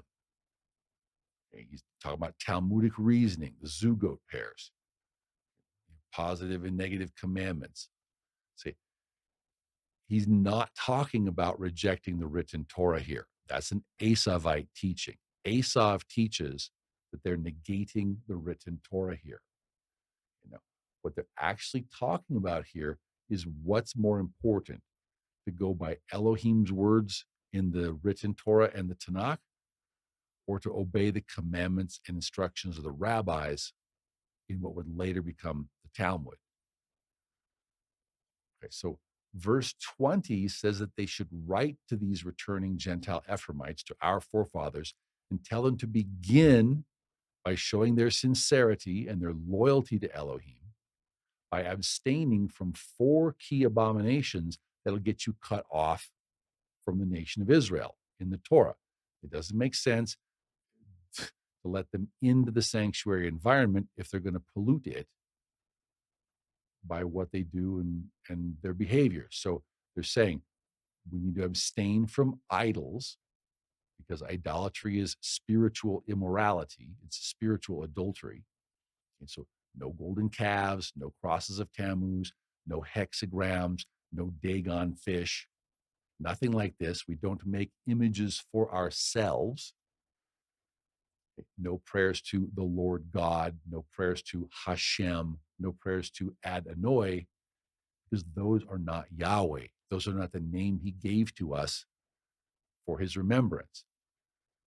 We're also then supposed to abstain from sexual immorality as defined by the written Torah, and not by the Talmud, and not by other human laws. But Yahweh is the one who writes the law on that. Also, point number 3 is to abstain from things that are strangled or strangled meats. We'll talk about what that means. There's some discussion, but as we'll see 2 weeks from now in context, it has to be clean meats or it's just not meat. It has to qualify for human consumption as per Leviticus chapter 11, or you just don't eat it. So we're also told to abstain from transgressing in matters of blood. And that gets involved. We'll talk about what that means. But as a minimum, there's some discussion. As a minimum, everyone can agree that we're not supposed to consume blood because that's defilement. So foods like blood sausage, English black pudding, things of that nature, they're out. That's consuming blood. Things like bringing ham, pork taquitos, okay, that's out. We're not supposed to eat. Pig is unclean. So verse 21, that's the reason why the returning Gentile Ephraimites, okay, once we've shown our sincerity and our commitment by abstaining from these 4 key abominations that are going to get us cut off from the nation of Israel in the Torah, then we can come into the synagogues and we can learn to hear the rest of the Torah, because Moshe has had throughout very many generations of Israelites those who preach the Torah of Moshe and those who do the reading of the law in every city being read in the synagogues every Sabbath. Okay, so basically, if Ephraim will agree not to defile the sanctuary environment and the Shabbat table by bringing in or by eating, by partaking of unclean foods, and by breaking principles and precepts that Yahweh finds abominable, if are going to get you cut off from the nation of Israel, then you can come into the synagogue environment and then you can hear what Yahweh's Torah says to do. But it's Yahweh's words we're supposed to be learning. We're not there to learn Talmud. And we're not there to hear the words of Moshe and then to ignore the words of Moshe. We're there to hear with an intention then to do and to walk out faithfully, because these are the words of Elohim. So then for context, after this passage, the rabbis later imposed what's called the Birchat Haminim, we call the daily death curse. So it's a 3 times every weekday or 18 times a week death curse over all Nazarenes, over all Josephites. And the purpose was to drive the Nazarenes out of the synagogues. So, but the problem is, even though the house of Joseph has been driven out of the synagogues, the idea is still not to sit in your friend's living room and eat a shared meal. The idea is for the Torah of Moshe to be preached in a set apart space in every city, as it has been since ancient times, because the Torah of Moshe is supposed to be read aloud in the synagogues every Sabbath with an intent to do what we hear.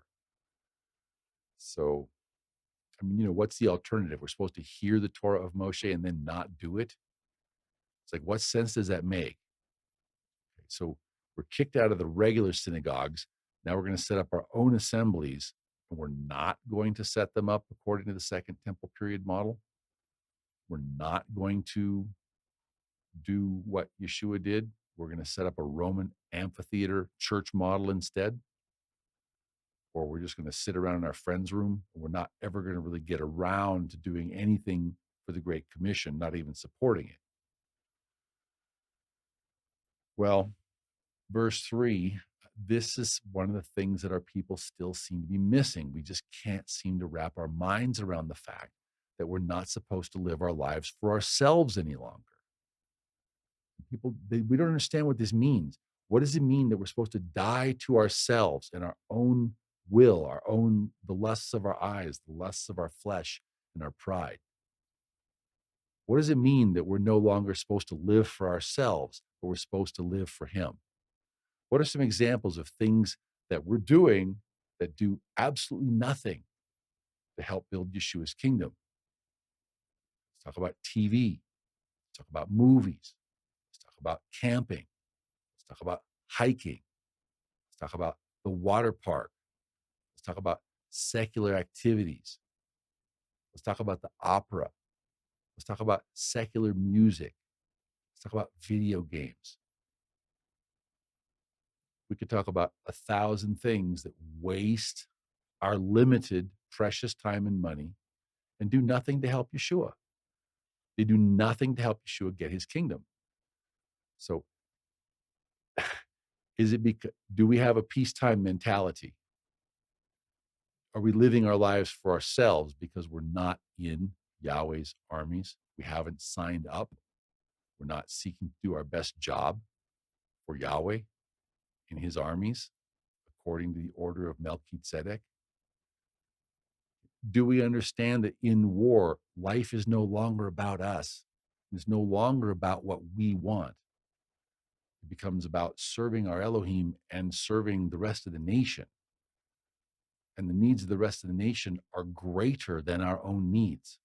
We need to place the needs of the nation ahead of what we want. So that's the attitude we need to have heading into immersion. And from the point of immersion forward, our focus is supposed to be only on Yeshua and on his Father and what we can do for them. And it's supposed to matter to us if they get what they want. Because if they don't get what they want and we're okay with that, then where is our love for them really? Verse 3 says, "Or do you not know that as many of us as were immersed into Messiah Yeshua were immersed into his death?" Okay, what does that mean? Verse 4 tells us that the imagery here is that we're buried with him through immersion. Okay, so through Yeshua's death, the death of his flesh, then Messiah Yeshua was raised in the Spirit to do the work and the will of the Spirit. That's why he was given newness of life in the Spirit, was so that he could do the things, do the agenda, do the mission of the Spirit. And we are supposed to be filled with his Spirit. So if his Spirit is what leads us to do these things, then if we do these things, that's the fruit of being filled with his Spirit. But what kinds of things does his Spirit do and not do? Okay, do you see the Spirit playing internet games? Do you see the Spirit worrying about T-ball and their son's self-esteem as opposed to obedience to Yahweh? Do you see the Spirit worrying about what kind of car or what kind of clothing or about remodeling the home? Okay, these are worldly, fleshly concerns, yes, and we do have housing needs. We do have many needs, but do we place these needs before our focus and concerns on the Father? Do we place these needs ahead of Yeshua, who's truly first in our hearts? And what kind of a bride are we? Are we the kind of a bride that cares about herself? Or are we the kind of a bride that cares about her husband and the big spiritual warfare job that's got to get done? Because that's the reality, is Yahweh sent Yeshua to get us to build his kingdom in his absence. And that's the job he expects us all to be busily and happily doing, is organizing ourselves so we can serve him. But we have to serve him with the correct attitude. So here in Romans 6, Shaul's trying to help us to understand the correct attitude. And then in verse number 11, Shaul says, we need to think of ourselves as being dead to sin, meaning dead to commandment breaking. Shouldn't be a possibility for us. We're dead to it. We're going to make sure we don't break his commandment. Okay? But we're going to be alive to Elohim in Messiah Yeshua, our master. So many people, Asaph teaches the wrong thing on this. There's so many people don't understand what we're supposed to be doing. But do you know how a faithful Proverbs 31 wife is supposed to be all about doing her best job so she can help her husband as much as she can, so he can do Elohim's work as best as he can? That's how we're supposed to be. We're supposed to be the Proverbs 31 bridal candidate. Verse 12 says that's why we shouldn't let commandment breaking reign in our mortal body. It wants to. Sin crouches by the door, and his desire is for us, but we must rule over it. So don't let commandment breaking reign in our mortal body, but discipline ourselves to obey all of his commandments, because we don't want our lusts manifesting in commandment breaking. We don't want our lusts to be what drives our expenditures of time and money, because we're supposed to be stewarding our lives, doing the best that we can to help our husband get the kingdom that he so richly deserves. But it takes participation. We have to enter in. It's not a spectator sport. So it's like, for those of you who've joined the military, or especially I would suppose the military in wartime, you have some street clothes that you bring with you, but in effect, you die to them and they die to you. You lock them away in a foot locker or some kind of armoire or secured storage, and you may see them again when you leave the military, which in our case is hopefully never. That doesn't mean we have to hang up our street clothes and get a uniform, but we'll talk about uh, garments some other time. But the problem is, it's like in Ephraim, we don't want to do that. It's like we think we're going to sign up for the army as the Burger King army. We get it our way, but then we go right back to living our lives in the world. We go right back to watching the same TV shows in the world. We go right back to getting caught up in the same secular work and school activities and hobbies and t-ball and secular activities. Just somehow we just never seem to have enough time to put Elohim and the Great Commission first. It's funny how that works. Oh, and we don't walk by faith, really. We don't want to be helped to obey all of his commandments so as to be pleasing to him, but rather what we want, at least from what I've seen, we want someone to tickle our ears, someone to give us a Greco-Roman Babylonian church model or a synagogue model to follow, so that we can pretend to dedicate ourselves to Elohim without actually dedicating ourselves to Elohim. I don't know. Somehow it's like we think the day of judgment is only supposed to be about what we learned. It's only supposed to be about what we know, instead of what we did as a collective body for Elohim, based upon what we've learned and based upon what we know. It's like the concept that we are supposed to apply ourselves, that there's something to do for Yeshua, that there's some way to apply our mina on his behalf as a group, as a corporate entity, as Shaul writes about. Yeah. One time I did an immersion in Texas, and as soon as the immersion was done, the sister, the wife, turns to her husband and says, "Do we still have time to go for a ride in our airplane?" And, you know, being autistic, I don't always have the words at the minute to say what needs to be said. I was just dumbfounded. I didn't have the words.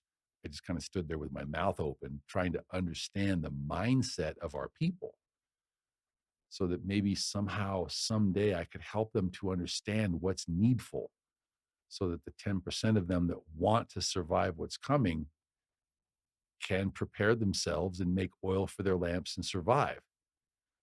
Okay, so and again, this speaks to my failures of leadership, not knowing how to explain things adequately, I suppose. But we talked all about the need to dedicate ourselves to Elohim, and the need, we're entering into a contract with him. We're entering into a covenant with him. We're letting the old man of our bodily lusts and desires wash away. Our old pride washes away. Now, like a bride, she has her own life.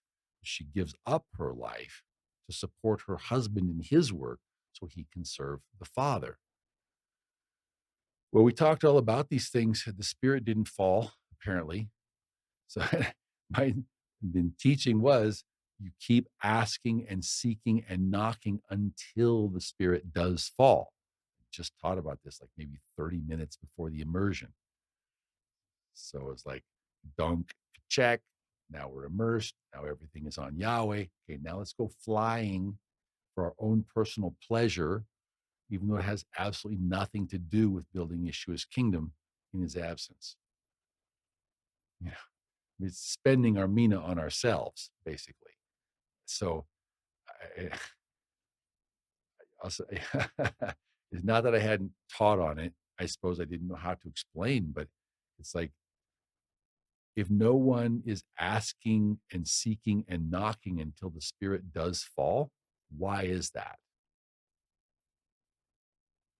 If we keep asking and seeking and knocking until we get the Spirit because we care, what is it when we don't keep asking and seeking and knocking until the Spirit falls? So I don't know. I guess it was just all for me. It was like, how do you explain to people what Yeshua wants when they don't seem to love Yeshua? They don't seem to care about Yeshua. How do you help people to understand this is not just about learning what the people did 2,000 years ago. This is not about something we can read about and then we can ask him for what we want. This isn't that. So I'm still asking myself how to reach our people. It's just it please pray for our people. It's when we go about our lives, I mean, take a look at our checkbook and take a look at our calendar. What do we spend money on? What do we spend time on? That tells us what we care about. So where is Yeshua? Where is Yahweh in that? And if we don't do that, how is our relationship? And Ephraim, we kind of make fun of Judah for his checklist mentality because it's absurd what he does. He codifies the written Torah into 613 positive and negative commandments, and it's just totally not the point of the Torah. But we do sort of the same thing, don't we? Like, check, I've been immersed. I'm not really in love with Yeshua, so the Spirit didn't fall. I'm not really seeking his face with all of my heart, all of my mind, all of my soul, but I'm good. I obeyed the checklist. Check. I did the ritual. Where's the real love relationship with him? Are we seeking him for him, trying to help him get what he wants, like a loving bride? Or are we really here just for the blessings and, think we're cool because we learned some things? It's funny being autistic watching the house of Ephraim. So it's like we think the day of judgment is going to consist of an oral exam. You ask me like a doctoral thesis. We're going to have a 2 or 3 hour oral grilling. If we get all the answers right, we get into heaven. But how many of us think that it's going to be just a pop quiz like that? And he's not going to take any look at what we did for him. He's not going to review the fruit, no fruit inspection. They say that the best indicator of future performance is past performance. Yes. So if Elohim's looking for someone who's laying down his or her life in the world right now and dying to the wants and the lusts and the pride of the flesh right now, then so we can work together to build his kingdom, then how does he know that we're going to stay dead to our flesh and work together to build his kingdom if he lets us into heaven if we're not doing those things right now? This is what I think the house of Ephraim doesn't get. It's like, this is, yeah, we'll get to that. This is a future project. Okay, today is the day of salvation. And we have to talk about Romans 6 because this is one of those chapters was just so easy to use Paul to explain away Elohim's words. But don't do that because we're warned against that. And in verse 16, Shaul says, do you not know that every one of us, in some way or another, every one of us is a servant? And no matter who you are, you're going to have to serve somebody. If you're king of the world, you're going to have to serve someone. Is that going to be Satan or is that going to be Yahweh? Okay. At some level, at some time, you're going to have to present yourself as a slave to some kind of master. And don't we understand that to whoever we present ourselves as a slave, that's the guy, that's the person, that's whose slave we're going to be. And so effectively, we can either choose to serve Yahweh or we can choose to serve Satan.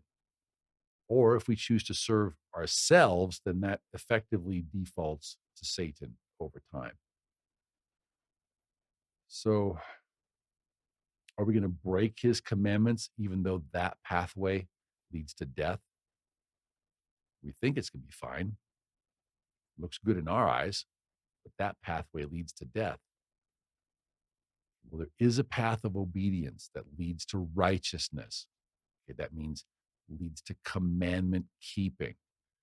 Okay, there is a pathway that leads to commandment keeping, and that is, drum roll please, to keep his commandments.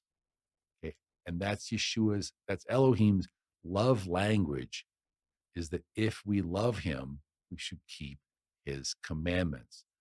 And verse 23 tells us that if we choose to break his Torah, meaning we choose to break his commandments, after we have supposedly died to our flesh, after we've been raised again in newness of life to him, if we trash that out again, if we break that again, like we did in the garden, then the wages of commandment breaking is still death.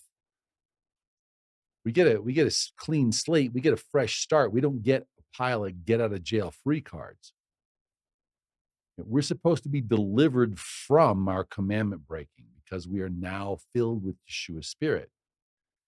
And if we will do what Yeshua wants us to do, we will focus on him, listen for his voice, receive his spirit, and walk according to it.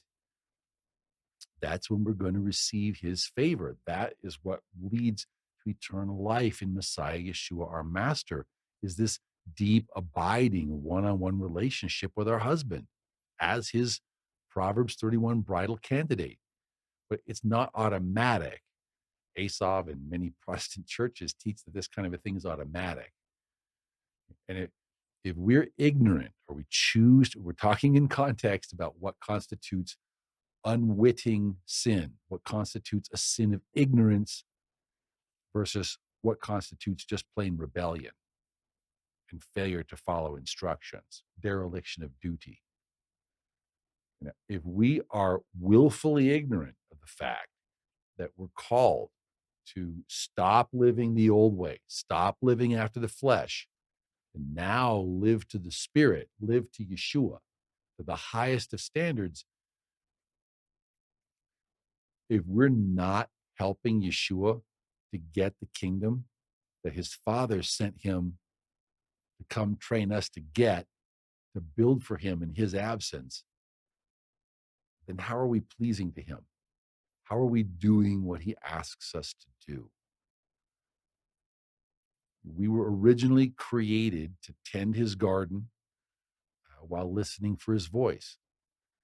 And we were created to serve him the way he wanted, to do whatever it was that he wanted. We didn't want to do that. So guess what? Now we've put ourselves on this long, tortuous trajectory. Now we have to go the long way around. Instead of just hearing his voice and obeying him, now we have to go through this long series of difficult, expensive, afflicted pathways, the purpose of which is to teach us to die to our own flesh, and to die to our own will, to die to the lusts of our eyes, our flesh, and our pride, so that we can then live to him and his will. That's what he wants. He wants that love relationship. He wants a bride who loves him. That's the whole thing. But we have to do it. It's not automatic.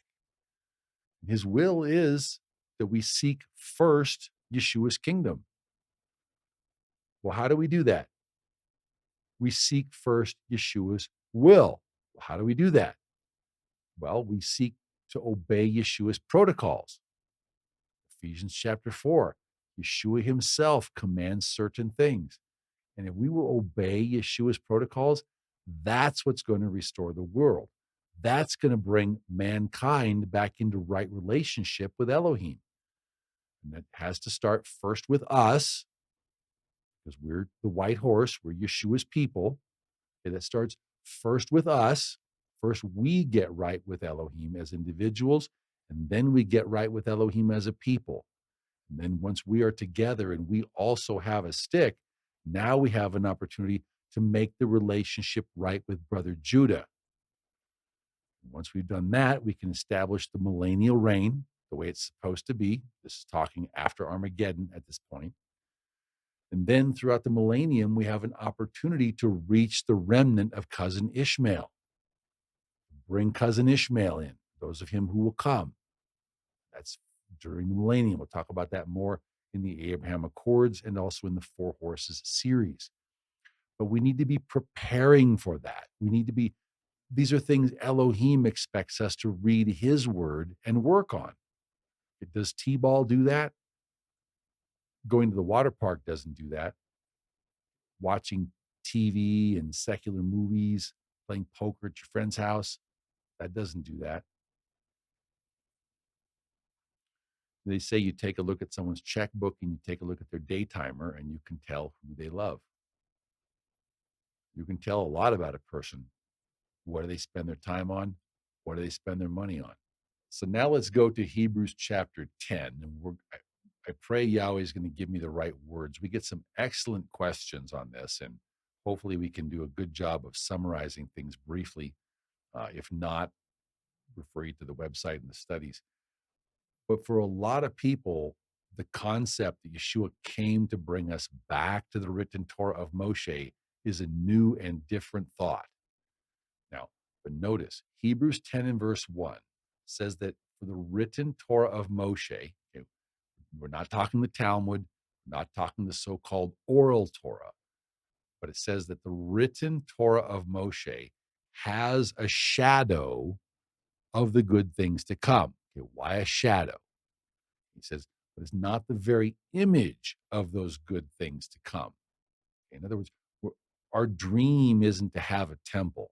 Okay, we do want a temple, absolutely. Not the coming third temple. We want the fourth temple that's going to come after Armageddon. That's the temple we want. But even so, the temple isn't it. Our relationship isn't with a temple. Okay. So, and plus been given written specifics like that because we weren't capable of hearing and obeying his voice. This paint by 613 blotches method, that's not the thing itself. That can only approximate a good relationship with Elohim. It can only show us what are the kinds of things that a bride who's truly in love with her husband Yahweh, what's she going to want to do? Well, she's going to want to do Yahweh's will. What is Yahweh's will? Well, here it is codified. That's very convenient. Yeah, but it's a different thing if she's just going through the motions. Is that the same thing as a committed love relationship? When your wife is just going through the motions, is that the same thing as when you're really there together as a team and you're working together as a team to accomplish the mission together? You know, if you give your wife some alleged list of 613 positive and negative commandments, is that the same thing as having a genuine love relationship with your spouse? And you talk back and forth as friends, and she gets the idea of what you want, and you're trying to work together and collaborate to make things happen, even without such a hypothetical list of 613 commandments. And just for clarity, because we always get questions, no, we don't count the commandments that way. We're just using the 613 number to help Brother Judah understand what we're talking about. Let's remember, before the sin of the golden calf, the only commandment was to hear Yahweh's voice and to do what he said, including the written record of all the other things he ever said. Before the sin of the golden calf, the original Torah was, hear my voice and do everything I ever said to the best of your ability as a Proverbs 31 bridal candidate, trying to help me bring the rest of mankind back into voluntary submission to my voice like it was before the fall. And that's still what Yahweh wants. He's never stopped wanting that. But as we saw in Parashat Vayiqra, our ancestors didn't want to do that. So Elohim had to give us a paint by numbers approach instead because we wouldn't listen to his voice. So, how can a checklist mindset ever be the same as a true love relationship? How can it ever be the same if your wife doesn't want to listen to you? She only wants to deal with a list of pluses and minuses, and then she gets to make up her own version. Even if it's Ephraim, even if we're listening, but we're not doing, he gives us a list of commandments and we do the easy ones. Hebrews chapter 10, verse 1, he's telling us that training wheels on the bicycle aren't really it. Okay. The Torah, it gives us a shadow of good things to come because it shows us the kind of relationship he wants from his spouse. He shows us the kind of relationship he wants from his people. But again, it's just what we've been talking about all along. If you sin against your spouse, don't you need to make it up to your spouse? Okay. That's what the sacrificial system is it's a way to make it up to our spouse. Because why? Because we weren't listening. So the sacrifices is when Yahweh points out that we're not keeping his commandments, then it should break our hearts. Like King Josiah, it should, oh, can't believe, no, we can't have this. That should be our heart attitude. And then we make a sacrifice just to remind ourselves not to sin like that anymore. But the main thing is the repentance. Okay, and again, that's why Hebrews 10 and verse 3 says that in those sacrifices, there's only a reminder of sins year by year. Verse 4, because it's a reminder not to sin. It can't take away the sin because the blood of bulls and goats can't take away sins. It can't bring the heart of the bride back to her husband. If you're going to make a sin against your husband and now you're going to do something to make up for it, that doesn't, that, that is not what turns your heart back to your husband. You turn your heart back to your husband. You make the choice to be loyal and faithful to your husband. Then you bring the offering. The rabbinic version has the cart before the horse. The rabbinic version has do this checklist offering. You're holy. That's not how it goes. The sacrifices are a reminder to pay careful attention to his voice next time. So,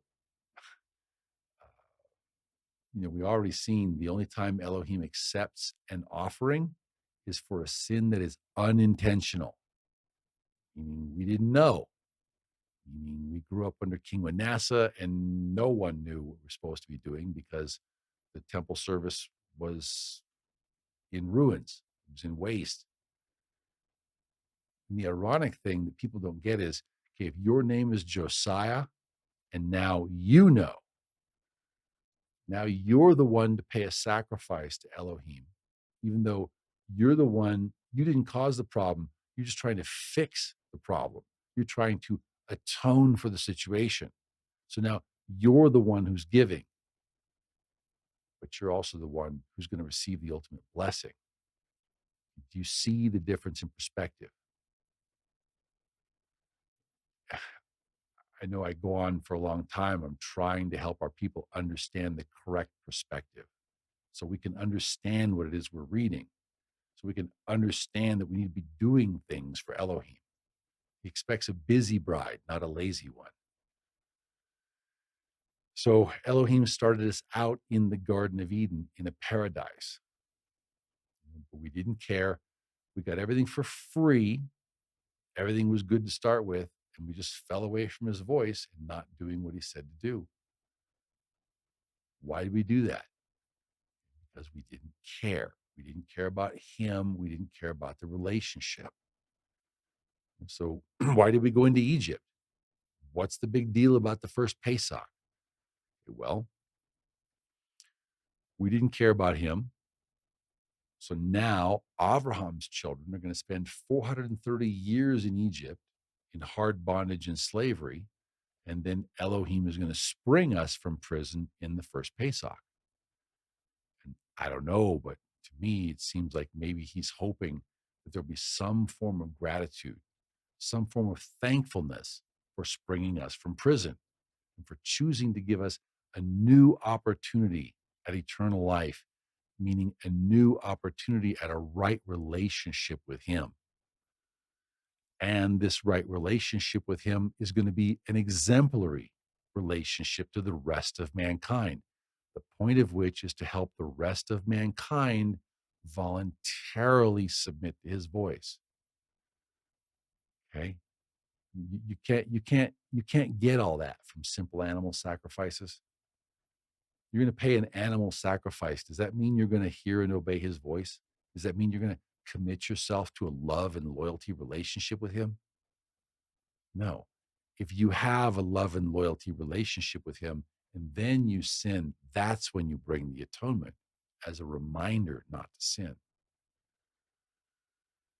So, what he wants, brothers and sisters, is he wants to know who loves him enough to dedicate themselves to his cause, who loves him enough to do what it takes to discipline ourselves, to remain in connection with the vine, and to serve him with everything we have. In Hebrews 10 and verse 5, it says that when Mashiach came into the world, he said, you didn't want a whole bunch of bloody sacrifices and burnt offerings.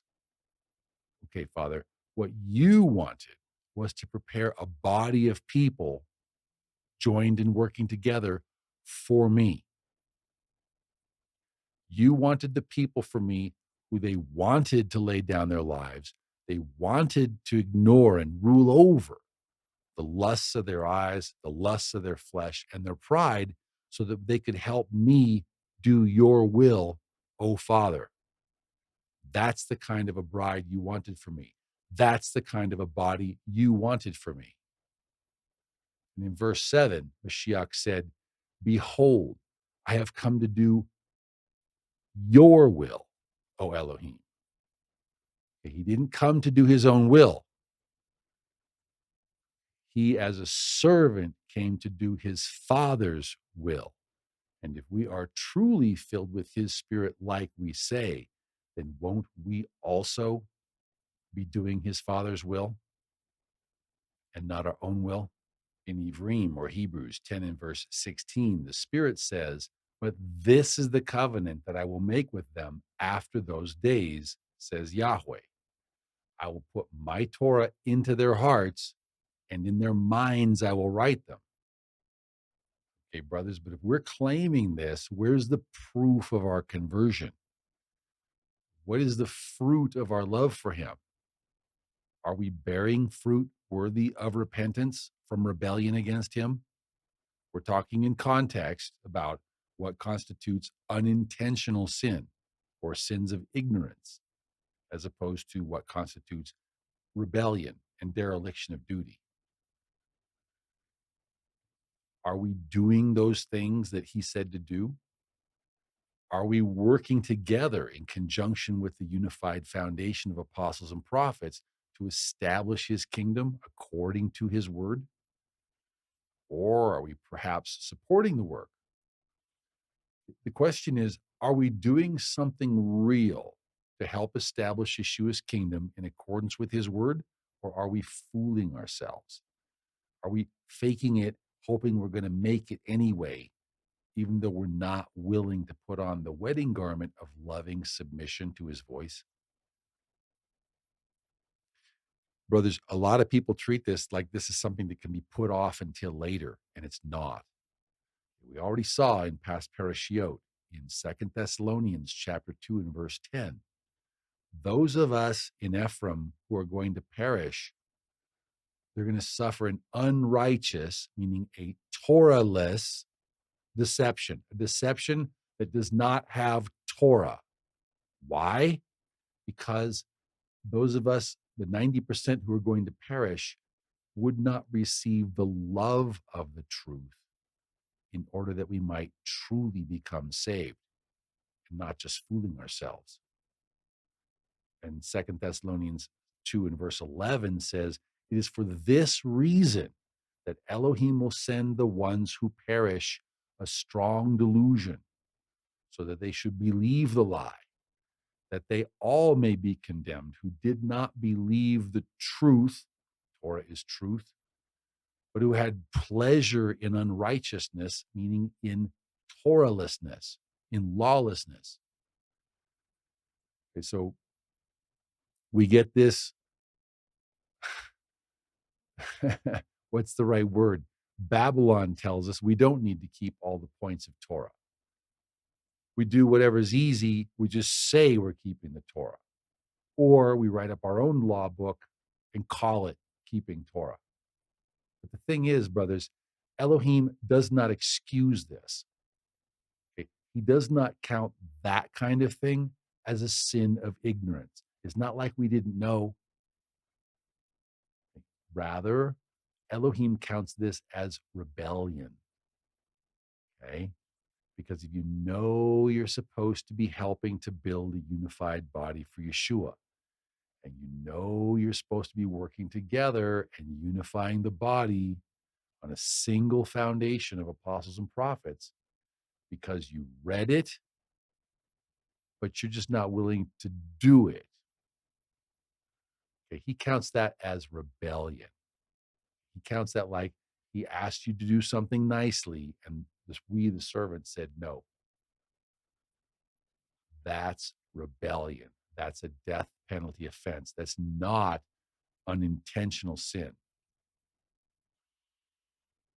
Unintentional is the one he accepts an atonement for. If we just don't want to do it. Coming back to Hebrews chapter 10, verse 26, it says, if we sin willfully after we have received the knowledge of the truth, and his Torah is truth. If we've sinned willfully after we receive this knowledge, then there no longer remains a sacrifice for sins, because we're not proving ourselves loyal or serious. Verse 27, and in that case, there only remains a certain fearful expectation of judgment and fiery indignation, which will devour those who oppose him. Those who don't want to submit are said to oppose him and his mission to bring mankind back into voluntary submission to Elohim's voice. Verse 28 says that anyone who rejects the written Torah of Moshe dies without mercy if there are 2 or 3 witnesses that he broke any of the points of Torah. And that's because this is not a democracy. This is a benevolent dictatorship. And our king is a benevolent dictator, but he's a busy war Elohim. He doesn't have time for foolishness. He doesn't have time for people who take a vow of marriage to him and then don't want to do what he says and don't want to obey his voice. If we come to verse 38, what we're really talking about here is the need to live by faith, because that which is not of faith is of sin. And if we have faith that Elohim is, and that he is a rewarder of those who diligently seek him, then we will want to be his Proverbs 31 war bride. We will be thankful at having been sprung from prison in Egypt, having been jailbroken. We'll want to help our husband bring the rest of mankind back into voluntary submission to him and his voice, starting with us. That's the true relationship. In verse 39, our prayer is that you will be one of the few. who do not draw back to perdition, but that you should believe in his saving favor or his salvational grace to the saving of your soul, meaning unto obedience. Because it's not enough to read his words and not obey. We're not going to have to pass a pop quiz or an oral examination in the day of judgment, but rather it's going to be a fruit inspection.